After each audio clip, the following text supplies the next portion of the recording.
Congress సర్కార్పై KTR fire. Party మారితే case తీసేస్తాం, party మారకపోతే జైల్లో వేస్తామంటూ సెటైర్.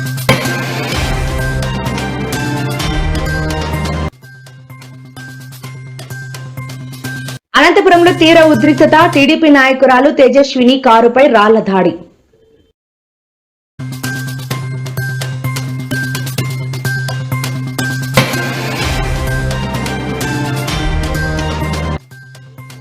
హరీష్ రావుపై సంచలన వ్యాఖ్యలు చేసిన ఎంపీ చామల. మానసిక స్థితి బాగోలేదు అంటూ స్ట్రాంగ్ కౌంటర్.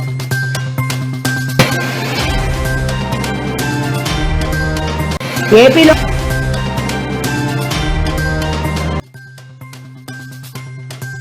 పరుగులు పెడుతోన్న అభివృద్ధి సీన్ రివర్స్ అయిందంటూ మల్లారెడ్డి కీలక వ్యాఖ్యలు.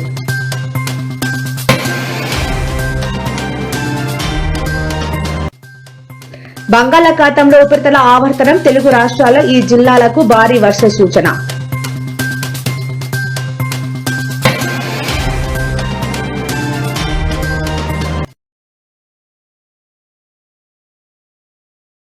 అధికారంలో ఉన్న కాంగ్రెస్ ప్రభుత్వంపై బీఆర్ఎస్ వర్కింగ్ ప్రెసిడెంట్ కేటీఆర్ ధ్వజమెత్తారు. బీఆర్ఎస్ నాయకులను కాంగ్రెస్ సర్కార్ తీవ్రమైన వేధింపులకు గురి చేస్తోందని మండిపడ్డారు. మండల గ్రామస్థాయి నాయకులు తీవ్ర మానసిక క్షోభకు గురి చేస్తున్నారని కేటీఆర్ పేర్కొన్నారు.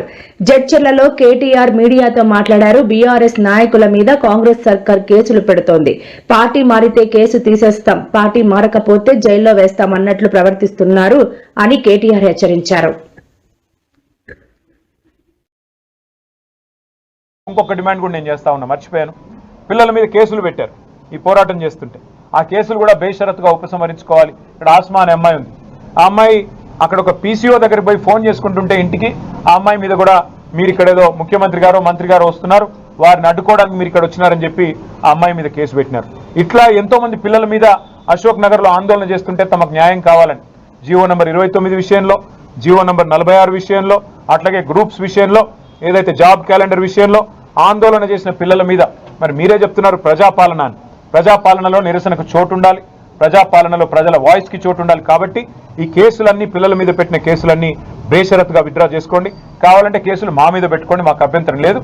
కానీ పిల్లల మీద పెట్టిన కేసులు ఉపసంహరించాలని చెప్పి కూడా మా పార్టీ తరఫున డిమాండ్ చేస్తూ మళ్ళీ నిన్నగాక మొన్న మీరు చూసే ఉంటారు ఒక టీవీ ఇంటర్వ్యూలో ప్రదేశ్ కాంగ్రెస్ కమిటీ అధ్యక్షుడు మహేష్ కుమార్ గౌడ్ గారు అవును ఆ 10 మంది మా పార్టీలో చేరినారు అని స్పష్టంగా చెప్పారు.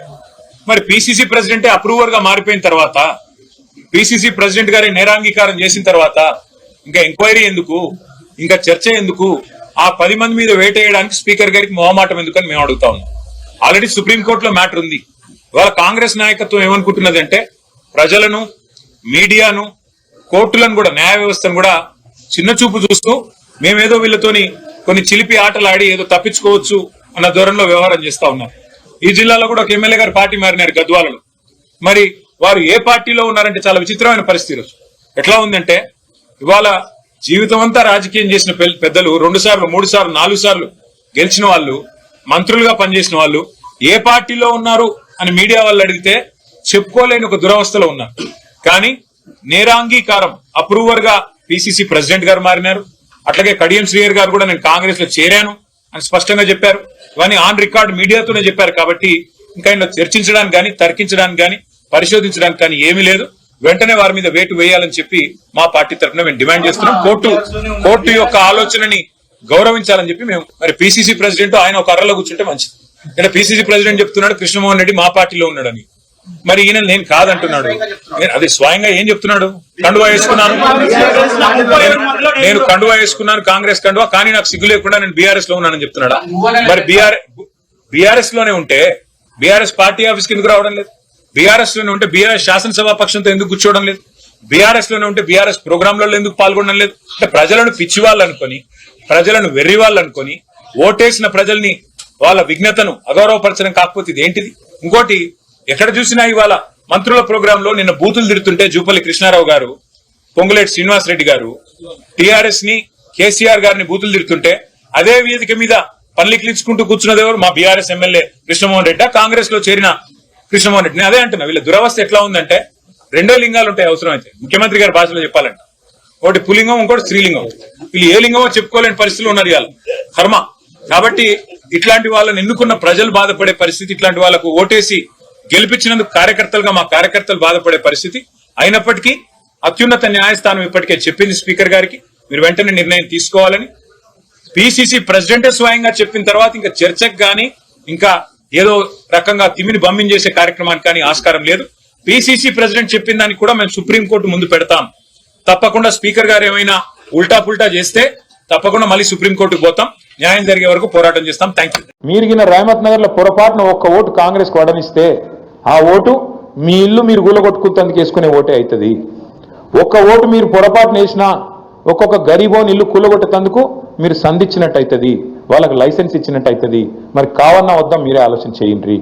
ఇది మీ సమస్యనో నా సమస్యనో కాదు, నగరంలో ఉండే అందరి సమస్య. మీరు చూస్తున్నారు, హైడ్రా అనేది పెద్ద పెద్ద ఇంట్లో పెద్దవాళ్ళ ఇంటి మీదకి పోదు. రేవంత్ రెడ్డి అన్నగాడు ఇక్కడనే ఉంటాడు, తిరుపతి రెడ్డి అని, దుర్గం చెరువు పక్కకు నీళ్ళల్లో కట్టిండి ఇల్లు FTL. ఆడికి మాత్రం పోదు హైడ్రా. ఎందుకు? ముఖ్యమంత్రి అన్న కదా, పోతే ఉద్యోగం పోతుంది కదా, ఆడికి పోదు. ఆడికి పోతుంది, రేమత్ నగర్ పోతుంది, బోరబండ పోతుంది, యూసఫ్ కూడా పోతుంది, షేక్పేట పోతుంది, ఎర్రగడ్డ పోతుంది.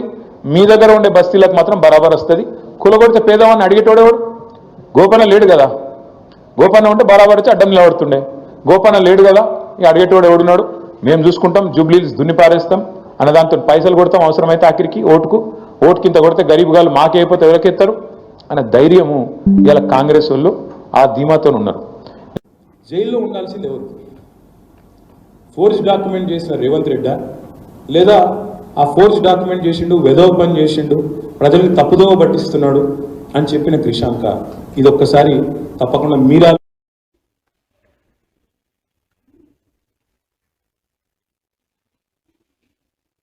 అనంతపురంలో ఉద్రిక్తత చోటు చేసుకుంది. సూపర్ 6 సూపర్ సక్సెస్ కార్యక్రమంలో పాల్గొనేందుకు వెళ్తున్న టీడీపీ నాయకురాలు తేజస్విని కారుపై దుండగులు రాళ్ల దాడి చేశారు. ఈ దాడిలో కారు అద్దాలు ధ్వంసం చేశారు. కూటమి ప్రభుత్వం చేస్తున్న మంచి కార్యక్రమాలను వైసీపీ నేతలు తట్టుకోలేకపోతున్నారని, అందుకే ఇలాంటి దుశ్చర్యలకు పాల్పడ్డారని తేజస్విని ఆరోపించారు. దుండగులను వెంటనే గుర్తించి కఠిన చర్యలు తీసుకోవాలని డిమాండ్ చేశారు.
గ్రూప్ 1పై తెలంగాణ హైకోర్టు ఇచ్చిన తీర్పు కాంగ్రెస్ ప్రభుత్వానికి చెంపపెట్టు అంటూ మాజీ మంత్రి హరీష్ రావు చేసిన వ్యాఖ్యలపై Bhuvanagiri MP Chamala Kiran Kumar Reddy strong counter ఇచ్చారు. ఈ సందర్భంగా ఆయన ఇవాళ మీడియాతో మాట్లాడుతూ గ్రూప్ 1పై వచ్చిన తీర్పుపై హరీష్ రావు అడ్డుగోలుగా కామెంట్స్ చేస్తున్నారని మండిపడ్డారు. దీంతో ఆయన మానసిక పరిస్థితి బాగోలేదని స్పష్టంగా అర్థమవుతోందన్నారు. నీళ్లు, నిధులు, నియామకమాకాల పేరుతో తెచ్చుకున్న రాష్ట్రం తెలంగాణ అని 10 ఏళ్ల పాటు రాష్ట్రంలో ఉన్న బీఆర్ఎస్ ఏం చేసిందో ప్రజలకు చెప్పాలన్నారు.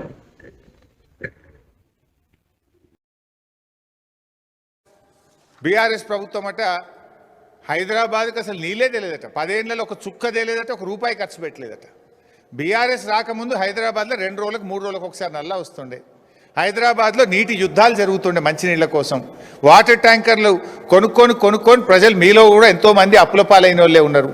బీఆర్ఎస్ వచ్చిన తర్వాత 7,000 కోట్ల రూపాయలు హైదరాబాద్ త్రాగునీటి మీద ఖర్చు పెట్టింది. 7,000 కోట్ల రూపాయలు ఖర్చు పెట్టింది. మీరు ఎల్లంపల్లి నుంచి హైదరాబాద్ తెచ్చే మంచినీటి పథకం 2008లో ప్రారంభమై 7 ఏళ్లైనా మీరు పూర్తి చేయలే. అందులో రైల్వే క్రాసింగ్స్ పెండింగ్ ఉండే, మిలిటరీ ల్యాండ్ పెండింగ్ ఉండే, ల్యాండ్ ఎక్విజిషన్ పెండింగ్ ఉంటే కేసీఆర్ గారు రైల్వే అధికారులను, మిలిటరీ అధికారులను పిలిపించి ఒప్పించి మెప్పించి 2 సంవత్సరాల్లో దాన్ని పూర్తి చేసి ఎల్లంపల్లి నుంచి హైదరాబాద్కు నీళ్లు తెచ్చిందంటే అది బీఆర్ఎస్ ప్రభుత్వం, కేసీఆర్ ప్రభుత్వం. అటు ఎల్లంపల్లి పూర్తి చేసినాం, ఆ Yellampalli to Hyderabad water supply స్కీమ్ను కూడా పూర్తి చేసింది బీఆర్ఎస్ఏ. కృష్ణా ఫేజ్ 3 కూడా పెండింగ్లో ఉంటే దాని పనులను కూడా పూర్తి చేసి కృష్ణా ఫేజ్ 3 నీళ్ళని తెచ్చింది కూడా కేసీఆర్ గారు బీఆర్ఎస్ ప్రభుత్వమే. అట్లా కాకుండా మాకు గ్రేటర్ హైదరాబాద్ పరిధిలో 1600 కోట్ల రూపాయలు ఖర్చు పెట్టి 56 రిజర్వాయర్లు 2600 కిలోమీటర్ల పైప్ లైన్లు వేసినాం. ఓఆర్ఆర్ లోపల ఫేజ్ 2 ఫేజ్ 1 ఫేజ్ 1లో 750 కోట్లు, ఫేజ్ 2లో 1370 కోట్లు ఖర్చు పెట్టి ఓఆర్ఆర్ లోపల ఉండే అన్ని గ్రామాలకు మున్సిపాలిటీలకు కూడా 2000 కోట్లకు పైగా ఖర్చు పెట్టి అక్కడ కూడా మరి ఓహెచ్ఎస్ఆర్లు అదేవిధంగా పైప్ లైన్లు వేసి నీళ్లు ఇచ్చినాం. మీ సుంకిశాల కూడా హైదరాబాదుకు నాగార్జున సాగర్ డెడ్ స్టోరేజ్ నుంచి కూడా నీళ్లు తీసుకోవాలి.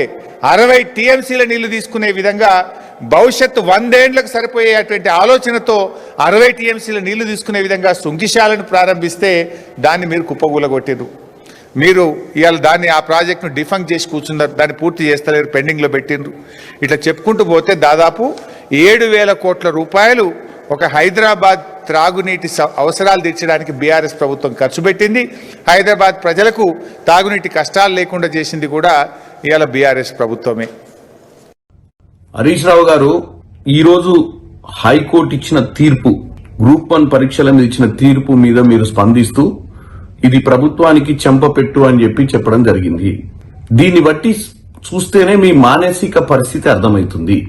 నీళ్లు, నిధులు, నియామకాల నినాదంతో మనం తెచ్చుకున్న తెలంగాణలో మీ హయాంలో 10 సంవత్సరాలలో నియామకాల మీద చిత్తశుద్ధి లేని మీరు సంవత్సరానికి 2 లక్షల ఉద్యోగాలు ఇస్తామని చెప్పి క్యాలెండర్లు రిలీజ్ చేస్తామని 10 సంవత్సరాలలో డిఎస్సి పెట్టని పరిస్థితి, గ్రూప్ 4, గ్రూప్ 3, గ్రూప్ 2, గ్రూప్ 1 పరీక్షలు పెట్టని మీరు మీ హయాంలో పేపర్ లీక్లు అయ్యి పల్లీలు బఠానీల దుకాణాల కాడ పేపర్లు అమ్ముకున్నటువంటి దరిద్రపు పాలన చేసిన మీరు, అసలు పబ్లిక్ సర్వీస్ కమిషన్ అంటేనే దానికి ఉన్న రెప్యుటేషన్ ని ఖరాబ్ చేసిన మీరు ఈ రోజు తెలంగాణలో ఉన్నటువంటి ప్రభుత్వం గురించి మాట్లాడుతున్నారు. మిమ్మల్ని అధికారం నుంచి తొలగించి తెలంగాణలో కొత్త ప్రభుత్వాన్ని తీసుకొచ్చినటువంటి ప్రజల కోసం మంచి చేయాలని డిఎస్సి పెట్టి గ్రూప్ 1, గ్రూప్ 2, గ్రూప్ 3, గ్రూప్ 4 పరీక్షలు ఎట్టి పరిస్థితుల్లో కూడా నాణ్యతతో చేయాలని, దాంతో పాటు ఎక్కేటున్నటువంటి పోస్టులన్నింటినీ భర్తీ చేయాలనుకుంది కాంగ్రెస్ ప్రభుత్వం. ఇప్పుడు మీరు పరిష్కార మార్గాన్ని గురించి మాట్లాడాల్సింది పోయి రాజకీయం మాట్లాడుతుర్రు. ఫస్ట్ ఆఫ్ ఆల్ మీకు ఇన్ని రోజుల నుంచి అధికారంలో ఉర్రు. పబ్లిక్ సర్వీస్ కమిషన్ అపాయింట్ అయిన తర్వాత అదొక ఇండిపెండెంట్ బాడీ. ఈ రోజు హైకోర్టులో తీసుకున్నటువంటి నిర్ణయం ఏంది? హైకోర్టు వారు అక్కడ స్టూడెంట్స్ కొంతమంది రీవాల్యుయేషన్ అడుగుతుర్రు. రీవాల్యుయేషన్ ని చేయాల్సిందిగా హైకోర్టు కోరింది. ఒకవేళ రీవాల్యుయేషన్ చెయ్యని పరిస్థితి ఉంటే రీ ఎగ్జామ్ పెట్టాల్సిన అవసరం ఉంటుందని చెప్పింది. సో దీని మీద నిర్ణయం తీసుకుంటుంది ప్రభుత్వం. మీ ఆనందం ఏంటంటే ఎవరికి ఉద్యోగం రావద్దు, ప్రజలు మళ్లీ కష్టాలలో పోవాలి, ఓట్లు వేయనందుకు ఎవరికి స్టూడెంట్ ఏ నిరుద్యోగి కూడా ఉద్యోగం రావద్దు అన్న ఒక శునకానందం మీ దగ్గర ఉంది. అంతే తప్ప ప్రజలకు మేము అధికారంలో లేకున్నా మాకు ఈ స్థాయి ఇచ్చిన 10 ఏళ్ళు మమ్మల్ని అధికారంలో పెట్టినటువంటి ప్రజల కోసం మంచి చేయాలన్న ఆలోచన ఎక్కడ కనపడతలేదు హరీష్ రావు గారిని దగ్గర. ఇవాళ పాపం ఆ తల్లిదండ్రులు ఆస్తులు అమ్ముకొని పిల్లల్ని తీసుకొచ్చి హైదరాబాద్ లో చదివించుకుంటారు. ఏం నీ ఆనందము? పరీక్షలు స్టే వచ్చిందని ఆనందమా? రీవాల్యుయేషన్ పెట్టిరని ఆనందమా? రీఎగ్జామినేషన్ పెట్టమని ఆనందమా? పాపం అక్కడ విద్యార్థులకు కొంతమందికి న్యాయం జరుగుతుందన్న ఆలోచన లేదు. డెఫినెట్ గా హైకోర్టు ఆదేశాలను పాటించి అనుసరించి తెలంగాణ పబ్లిక్ సర్వీస్ కమిషన్ ఏం నిర్ణయం తీసుకుంటుందో డెఫినెట్ గా ప్రభుత్వం ఇన్వాల్వ్ అయ్యి డిస్కషన్ చేస్తుంది వాళ్ళతోటి. ఎందుకంటే మాకు చిత్తశుద్ధి ఉంది. ఎట్టి పరిస్థితుల ఎన్నో సంవత్సరాల నుంచి మీ హయాంలో ఉన్నటువంటి నిరుద్యోగులకు న్యాయం చేయాలన్న ఆలోచన ఈ ప్రభుత్వానికి ఉంది. సో ఇలా ఆ రకంగా ఎల్లంపల్లి ప్రాజెక్ట్ నీళ్ళు వస్తున్నాయని మాట్లాడతాడు ముఖ్యమంత్రి అమాయకంగా. నువ్వు అమాయకమేమో కానీ ప్రజలు కాదు కదా. అసలు ఎల్లంపల్లి ప్రాజెక్ట్ కెపాసిటీ 20 టీఎంసీలు, దాని డెడ్ స్టోరేజే 3 టీఎంసీలు, ఉండేటి 17. ఆ 17కు దాని సొంత ఆయకట్టు 1,65,000 ఎకరాలు ఉంది, అంటే 12 టీఎంసీలు కావాలి దానికి. దాని కింద ఎన్టీపీసీకి మనం నీళ్ళు ఇస్తాం. ఎన్టీపీసీ విద్యుత్ ఉత్పత్తికి ఎల్లంపల్లి ద్వారా 6.5 టీఎంసీల నీళ్ళు ఇస్తాం. మంచిర్యాల నియోజకవర్గం గూడెం లిఫ్ట్కు 3 టీఎంసీలు. ఆంధ్రప్రదేశ్ను ముఖ్యమంత్రి చంద్రబాబు నాయుడు మునుపెన్నడూ లేని విధంగా అభివృద్ది దిశగా నడిపిస్తున్నారని మల్లారెడ్డి వ్యాఖ్యానించారు. తిరుమల శ్రీవారిని దర్శించుకున్న ఆయన మీడియాతో మాట్లాడుతూ కీలక వ్యాఖ్యలు చేశారు. ఎన్టీఆర్ ఆశయాలను కొనసాగిస్తూ చంద్రబాబు ఏపీలో అభివృద్దిని పరుగులు తీయిస్తున్నారు. ప్రధాని మోదీ కూడా ఏపీ అభివృద్దికి లక్షల కోట్లు కేటాయిస్తున్నారు. ఈ కలయికతో రాష్ట్రం అభివృద్ది శిఖరాలు అధిరోహిస్తోంది అని మల్లారెడ్డి తెలిపారు. గతంలో ఆంధ్రాలో ఉన్న ఆస్తులను విక్రయించి హైదరాబాద్కు వచ్చేవారు, కానీ ఇప్పుడు పరిస్థితి మారిందన్నారు.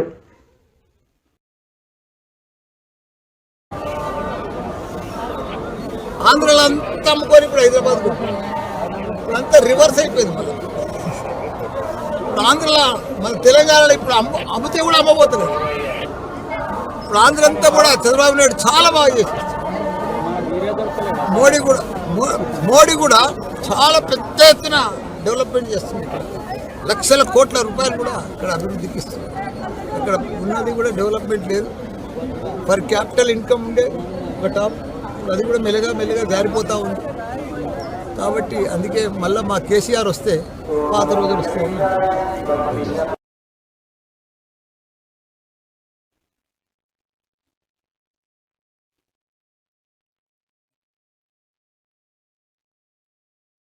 బంగాళాఖాతంలో ఉపరితల ఆవర్తనం ఏర్పడిందని, దీని ప్రభావంతో ఏపీ, తెలంగాణ రాష్ట్రాల్లోని కొన్ని జిల్లాల్లో భారీ వర్షాలు కురుస్తాయని వాతావరణ కేంద్రం వెల్లడించింది.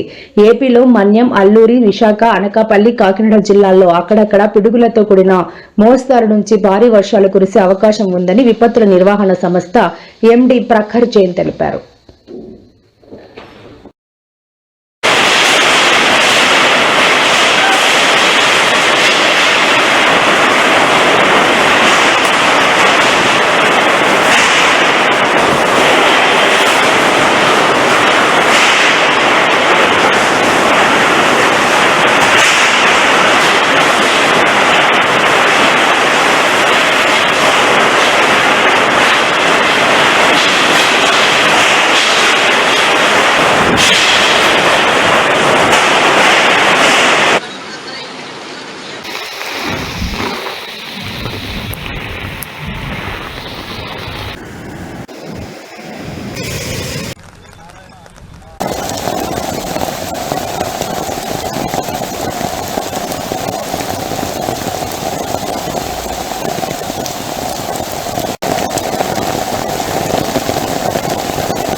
మరి ఏడెందుకు ఆగిపోయాడు?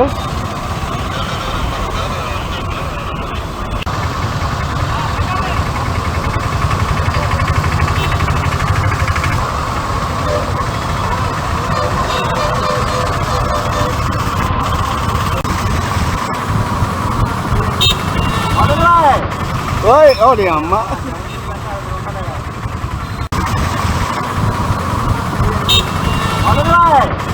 ఓయ్ ఓడి అమ్మ.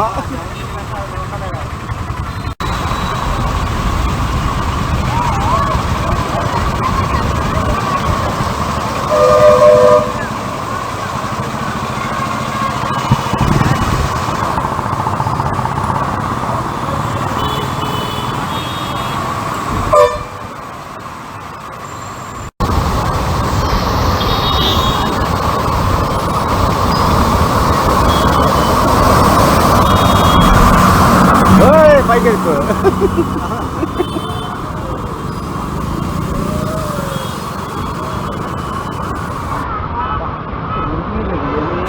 వివాహేతర సంబంధం ఓ నిండు ప్రాణాన్ని బలిగొంది. ప్రియుడి మోజులో పడిన ఓ భార్య కట్టుకున్న భర్తనే కిరాతకంగా హత్య చేయించిన దారుణ ఘటన కర్నూలు జిల్లాలో వెలుగు చూసింది.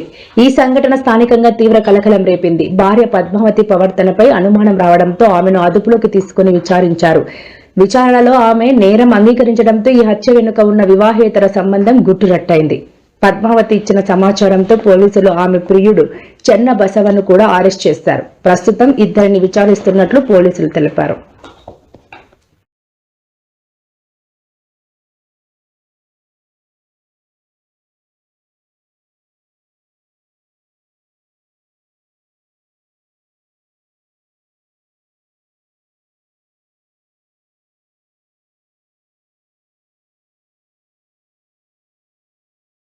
ఇక్కడ ఈ హత్యకు ఉపయోగించిన బాకును, తర్వాత ఈ నేరం చేయడానికి వాడిన మోటార్ సైకిల్ను మా సిబ్బందితో ఈ రోజున సీజర్ ద్వారా అరెస్ట్ చేసి ప్రెస్ మీద ప్రొడ్యూస్ చేయమంది. ఈరోజు వీళ్ళని న్యాయస్థానంలో హాజరుపరుస్తాము. నేను మాట్లాడుతున్నది గంగాధర్, హాస్పిటల్ పోలీస్ ఇన్స్పెక్టర్. మొత్తంగా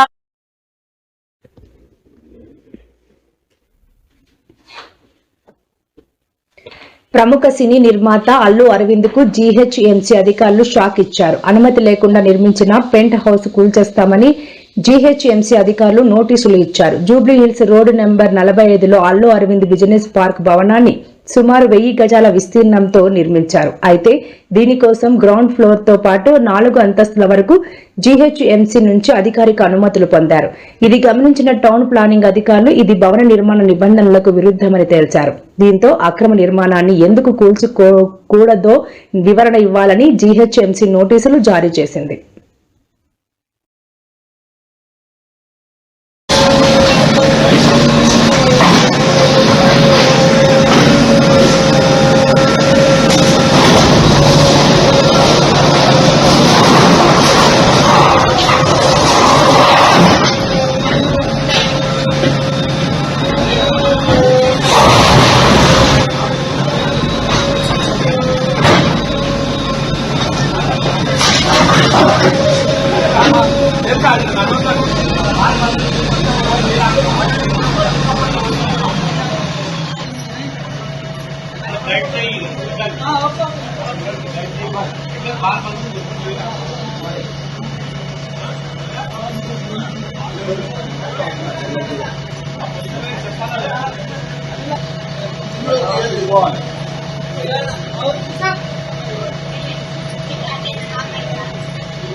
టీఆర్ఎస్ అధినేత మాజీ సీఎం కేసీఆర్ ను ప్రజలు మరోసారి గుర్తు చేసుకున్నారు.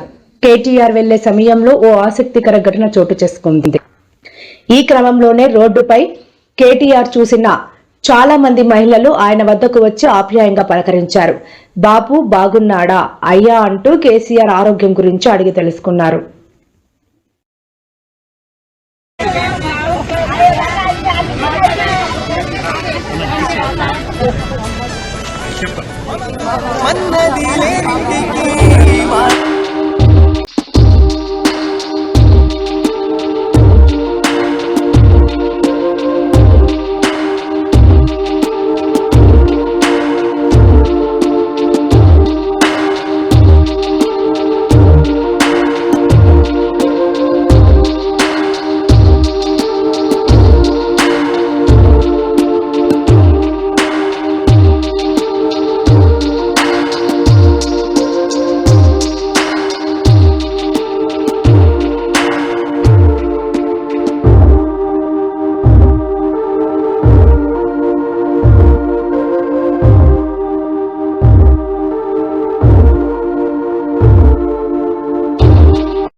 ఏపీలో అఘోర పూజల కలకలం రేగింది. గుంటూరు జిల్లా గోరెంట్లలో అఘోర పూజలు చేసినట్లు ఓ వీడియో బయటకు వచ్చింది. జనసంచారం ఉండే ప్రాంతంలో స్వామీజీలు అఘోర పూజలు చేశారంటూ జిల్లాలో ప్రచారం జరుగుతోంది. ప్రస్తుతం దీనికి సంబంధించిన వీడియో జిల్లాలో వాట్సాప్ గ్రూపుల్లో తెగ వైరల్ అవుతోంది. దీంతో ప్రజలు భయపడిపోతున్నారు. అసలు ఈ పూజలు ఎవరు చేశారు, ఎందుకు చేశారు అని పోలీసులు ఆరా తీస్తున్నారు. అయితే ఇప్పటి వరకు పూజలకు సంబంధించి పూర్తి వివరాలు బయటికి రాలేదు. దీంతో ఎవరికి నచ్చినట్టు వారు కథలు అల్లుతూ ప్రచారం చేస్తున్నారు.